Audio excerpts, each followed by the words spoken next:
Good morning students. Open English YouTube channel में आपका एक बार फिर से स्वागत है। और मैं इस वीडियो में लेकर आया हूं आज एक बहुत ही इंटरेस्टिंग चैप्टर की स्टोरी, जो 12th क्लास की विस्टास बुक का सबसे पहला चैप्टर है, the third level, which has been written by Jack Finney, जिसको जैक फिन्ने ने लिखा हुआ है।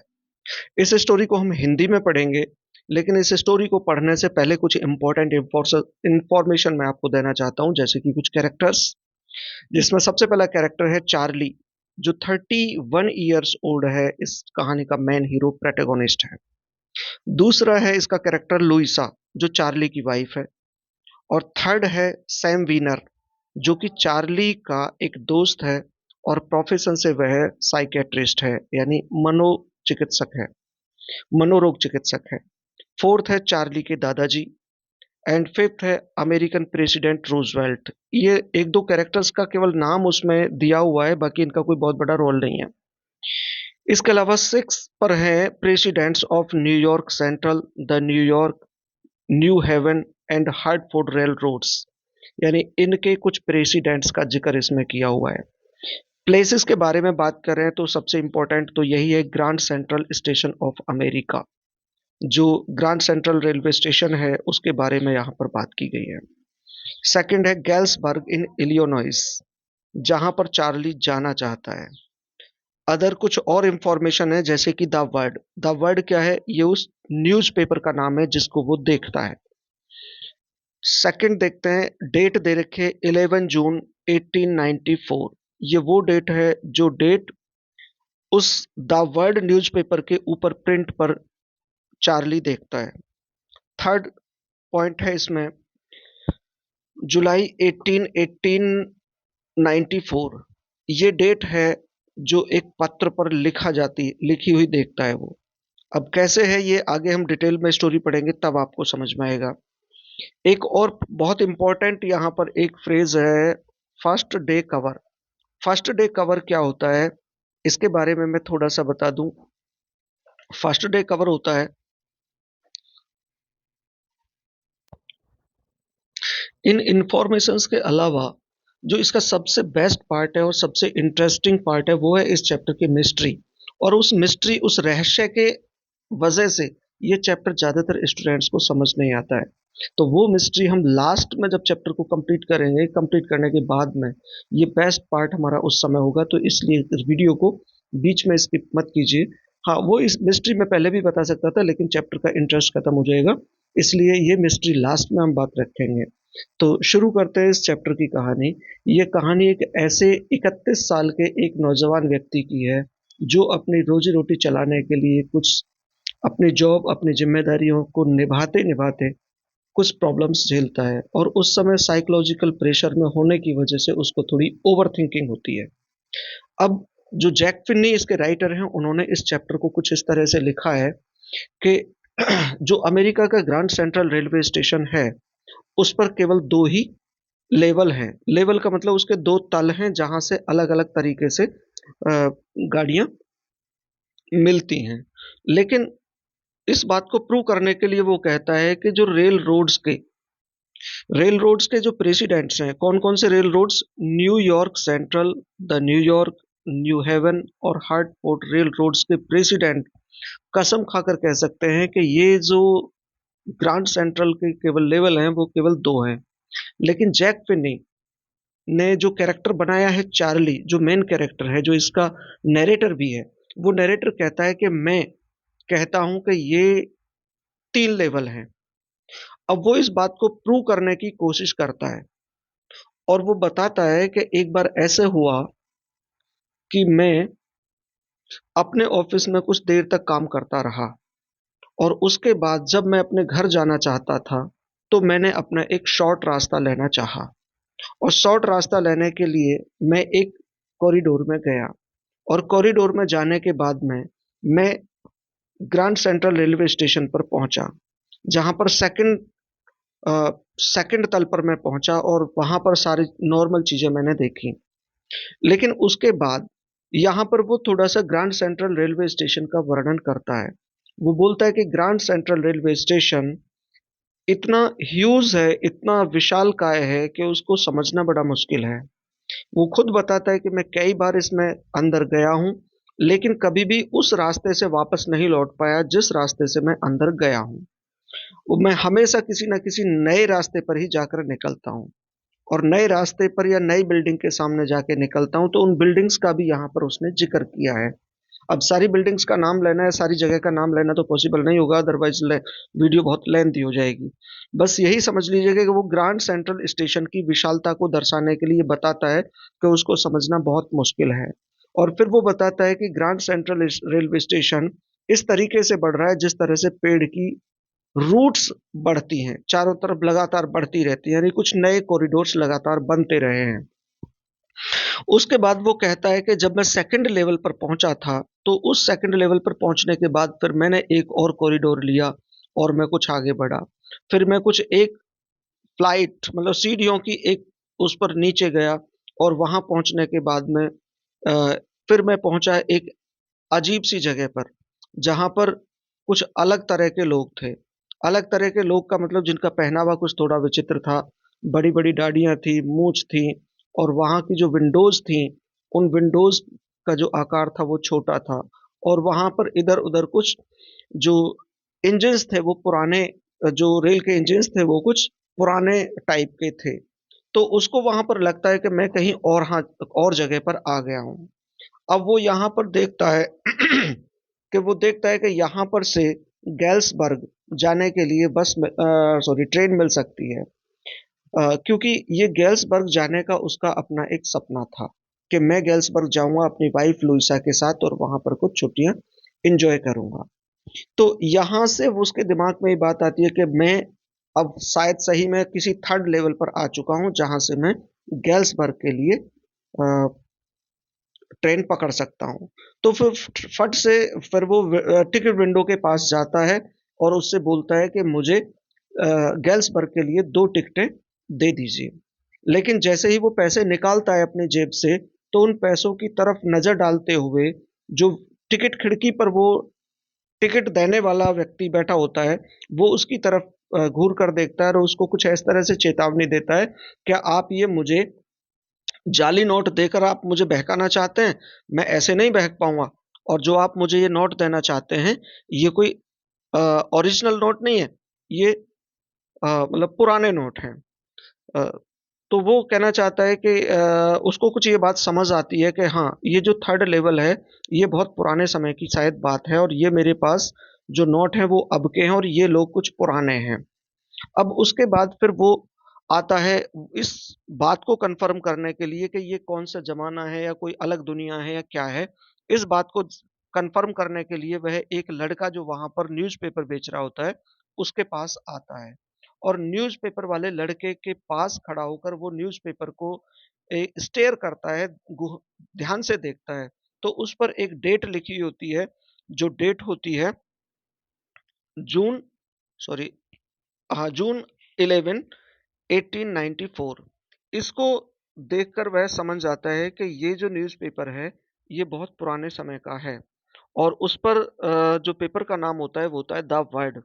तो वो समझ जाता है कि द वर्ल्ड तो आजकल, आजकल का मतलब उसके ज़माने में वो बहुत पहले बंद हो चुका था। लेकिन इस समय इस थर्ड लेवल पर यह द वर्ल्ड न्यूज़पेपर अभी भी चलन में है। इसके अलावा अ, वहाँ कहीं उसको पुलिस के द्वारा पकड़ ना लिया जाए, अब ऐसा सोचकर वो या उससे डर कर वह वापस आता है और वापस आने के बाद फिर वो इन सारी बातों को अपनी पहले तो अपनी वाइफ को बताता है लुइसा को, लुइसा उसको बताती है कि ये आपका एक ड्रीम हो सकता है, आपकी एक सोच हो सकती है, लेकिन हकीकत नहीं हो सकती। फिर उसके बाद ये इसी बात को अपने एक फ्रेंड होता है उसका सैम वीनर, सैम वीनर जो कि एक साइकियाट्रिस्ट भी है। साइकियाट्रिस्ट का मतलब मनोरोग विशेषज्ञ है। ये अपनी बात को अपने उस दोस्त सैम वीनर को बताता है। अब सैम वीनर उसको यही बात समझाने की कोशिश करता है कि चार्ली, तुम किसी थर्ड लेवल पर नहीं पहुंचे थे, बल्कि क्या है कि तुम थोड़ा-सा जो अपनी परेशानियाँ हैं, अपनी लाइफ़ की जो चैलेंजेज़ हैं, उनसे तुम साइकोलॉजिकल प्रेशर में हो और उनसे तुम्हें नहीं, अक्सर लोगों को ऐसा हो जाता है कि एंग्ज़ायटी, डिप्रेशन या ओवरथिंकिंग की कुछ प्रॉब्लम्स बन जाती हैं और उस वजह से कुछ लोग हैं अपने लाइफ के चैलेंजेस से बचने के लिए कुछ नई-नई तरह की चीज़ें सोचने लगते हैं ताकि उनके दिमाग को कुछ रिलैक्स मिल पाए और इस तरीके से इसको बोलते हैं एस्केपिज़्म या एस्केपिस्ट आप बन चुके हैं। का मतलब जो लाइफ के सामने के चैलेंजेस हैं, उनसे बचने के लिए अपने दिमाग को रिलैक्स करने के लिए कुछ नई-नई चीज़ें, इंटरेस्टिंग चीज़ें सोचना या करना। तो वो बोलता है कि अच्छा, आप कहना चाहते हैं कि मैं अपने जीवन से परेशान हूँ इसलिए मैं थर्ड लेवल पर चला गया एस्केप करके और ऐसे तो मैं टिकट भी कलेक्ट करता हूँ या और भी मेरी कुछ हॉबीज़ हैं। तो वो यही बताना चाहता है कि हाँ, कुछ लोग इस तरह की हॉबीज़ पाल लेते हैं, कुछ प्रॉब्लम से एस्केप करने के लिए। फिर वो कहना चाहता है कि अच्छा अगर मैं टिकट कलेक्ट करता हूँ तो तुम इसको भी कहते हो कि मैं एस्केपिस्ट हो गया? मैं अपनी प्रॉब्लम से भागना चाहता हूँ इसलिए मैं ऐसी कुछ बातें सोच रहा हूँ। तो फिर वो उस डॉक्टर को गलत सिद्ध करने के लिए अपने दादाजी के बारे में बताता है कि अच्छा मेरे दादाजी भी तो टिकट कलेक्ट करते थे, उनकी भी तो कुछ मनोरंजन की हॉबीज़ थी, तो इसका मतलब है कि वो भी एस्केपिस्ट थे। वो तो एस्केपिस्ट नहीं हो सकते, क्योंकि उनके समय में तो चीज़ें बहुत आसान थी, चारों तरफ खुशियाँ थी, उस समय तो इस तरह की भाग-दौड़ भी नहीं थी, सब लोग बहुत खुश थे, लेकिन वो भी टिकट कलेक्ट करते थे। और उसके अलावा फिर और बताता है कि और तो और प्रेसिडेंट रूज़वेल्ट को लीजिए, प्रेसिडेंट रूज़वेल्ट हैं, वो भी तो टिकट कलेक्ट करते थे। इसका मतलब आप कहना चाहते हैं कि वो भी एस्केपिस्ट थे, जबकि वो तो इतने स्ट्रॉन्ग थे, बहुत ज़्यादा स्ट्रॉन्ग थे।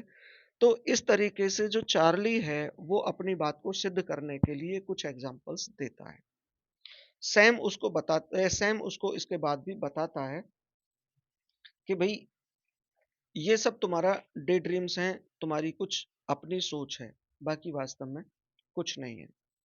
तो फिर इसके बाद क्या होता है, अब लुइसा को जब बात बताता है तो लुइसा और चार्ली दोनों ही मिलकर उस थर्ड लेवल को खोजने की कोशिश करते हैं। लेकिन वो थर्ड लेवल दोबारा उनको कभी नहीं मिल पाता है। अब क्या है, उसके कुछ दिन के बाद वो देखता है कि जो उसका फ्रेंड था सैम, वो सैम वहाँ से गायब हो जाता है अचानक। और कुछ दिन के बाद एक दिन जैसा कि पहले ज़िक्र किया है कि उसको कुछ टिकट इकट्ठे करने का शौक था, चार्ली को। तो चार्ली बताता है कि ये जो मैंने टिकट कलेक्ट कर रखे हैं, मेरे पास एक पूरा कलेक्शन है, वो मेरा अकेले का नहीं है, बल्कि इसमें जो बहुत सारा भाग है, वो मेरे दादाजी का भी है। ये कलेक्शन दादाजी ने शुरू किया था, उसको मैं आगे बढ़ा रहा हूँ। तो एक दिन वो अपने उस कलेक्शन को अचानक देखता है और जब उस कलेक्शन को देख रहा होता है, तो उसमें एक अचानक एक फर्स्ट डे कवर मिलता है। अब मैं थोड़ा-सा फर्स्ट डे कवर के बारे में बता दूँ। फर्स्ट डे कवर क्या होता है? जैसे मान के चलिए कि गवर्नमेंट ने कोई भी नया टिकट जारी किया, तो उस टिकट को उसी दिन टिकट कलेक्टर्स लेने जाते हैं, खरीदते हैं और उसको एक लिफ़ाफ़े में बंद करके अपने ही घर का एड्रेस डालते हैं और एड्रेस को उस लिफ़ाफ़े को, उस लेटर को पोस्ट ऑफ़िस में डाल देते हैं और पोस्ट ऑफ़िस उस पर अपने उस डेट को मोहर लगाकर उसको ये कन्फ़र्म कर देती है कि ये उस डेट का लिफ़ाफ़ा है। जबकि उसमें कोई और लिखा हुआ नहीं होता, केवल अपने घर का पता लिखा होता है ताकि उनके घर पर वह आ जाए। तो उसको बोलते थे फर्स्ट डे कवर। तो इनको जनरली फर्स्ट डे कवर को पढ़ा भी नहीं जाता था, क्योंकि उन्हें कोई पढ़ने के लिए कुछ नहीं लिखना था, उन्हें तो केवल वो फर्स्ट डे कवर केवल अपने कलेक्शन के लिए इकट्ठे करने होते थे। तो ये था फर्स्ट डे कवर की बात। तो अब क्या होता है कि चार्ली को अचानक एक कलेक्शन में एक फर्स्ट डे कवर मिलता है और फर्स्ट डे कवर में उसको जब खोलता है, तो वो देखता है कि उसके ऊपर सैम का नाम लिखा हुआ है, अर्थात वह लेटर सैम ने लिखा हुआ है। तो सैम में वो लिखता है कि चार्ली, तुमने जो मुझे थर्ड लेवल के बारे में बात की थी, बताई थी, वो थर्ड लेवल वास्तव में है और मैंने भी उसको ढूंढ लिया है। मैं वहां से गाड़ी लेकर मतलब ट्रेन पकड़ के अपने गेल्सबर्ग में आ गया हूँ और यहाँ पर मैंने अपना घास फूस का बिजनेस, ग्रेन का बिजनेस शुरू कर दिया है और यहाँ पर बहुत बढ़िया लोग हैं, अच्छे लोग हैं, अच्छा यहाँ का एनवायरनमेंट है, मैं यहीं पर रहना चाहता हूँ। और वो आगे लिखता है कि तुम भी उसके साथ अपनी वाइफ लुइसा के साथ थर्ड लेवल को ढूंढते रहो, तुम्हें थर्ड लेवल मिल जाएगा और तुम भी यहाँ पर आ सकते हो, और आपका सैम, ऐसे करके वो लेटर को क्लोज कर देता है। लेकिन होता क्या है, अब वह फिर उसको थर्ड लेवल को ढूँढने की कोशिश करता है। लेकिन लेकिन उसको कभी भी वहाँ पर वो थर्ड लेवल मिलता नहीं है, और इस तरीके से चैप्टर खत्म हो जाता है। अब इसमें इम्पोर्टेंट बात क्या है? इम्पोर्टेंट बात ये है कि उस लेटर में सैम का नाम लिखा होता है, लेकिन एड्रेस गैल्सबर्ग का लिखा होता है, जबकि वो गैल्सबर्ग में नहीं रह रहा होता है। और डेट भी क्या है? डेट भी उसके पुराने ज़माने की लिखी होती है, जब उसके दादाजी जीवित हुआ करते थे। तो ये पूरी स्टोरी में कहीं ये नहीं बताया गया है कि ये चैप्टर किस या सॉरी ये लेटर किसने लिखा था। लेकिन ये सच्चाई ये है कि ये जो लेटर था उसके दोस्त सैम ने लिखा ही नहीं था।